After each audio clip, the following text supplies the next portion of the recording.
Okay, now we're gonna have a look at this wood cutting disc, angle grinder blade, wood cutting blade.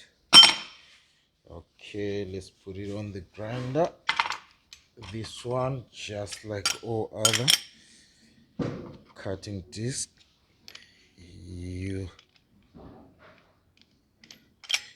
don't change anything. Now let's grab a piece of wood.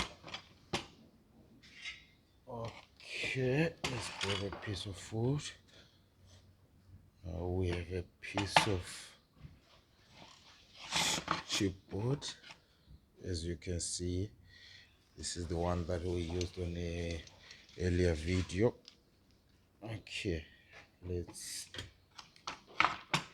draw a line and try to cut following that line. Let's draw a line and try to cut following that line. Oh, okay, don't mind my pen, green color. Okay, I hope. Okay, let me just grab a marker that is slightly brighter, slightly visible than this green pen, a red marker. Now, I hope you all can see.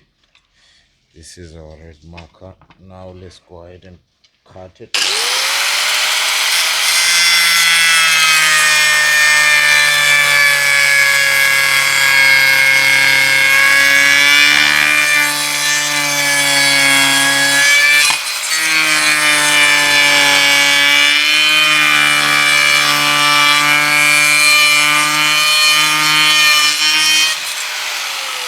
Okay, so now we're done.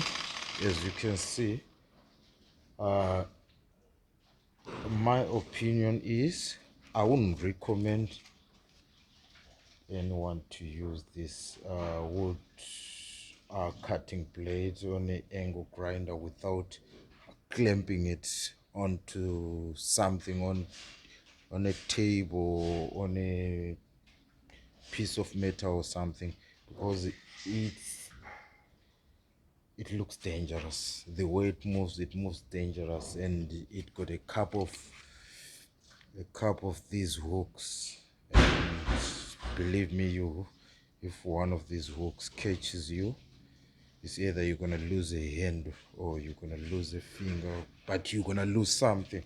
So this is something that I won't recommend anyone to use. If you do have another option like a cut-off saw or a jigsaw or a hacksaw, I would suggest you go for that, because all those other options are more secure and they are more safe than this angle grinder thing. So, well, this is how it works, but I wouldn't suggest it to DIYs. Maybe a professional, yes, you can use it with taking all the professional precautions, like wearing a PPE, hard clothes, or a overall, or a apron. Gloves, it's a must. Goggles, it's a must. So this is it for the wood cutting disc.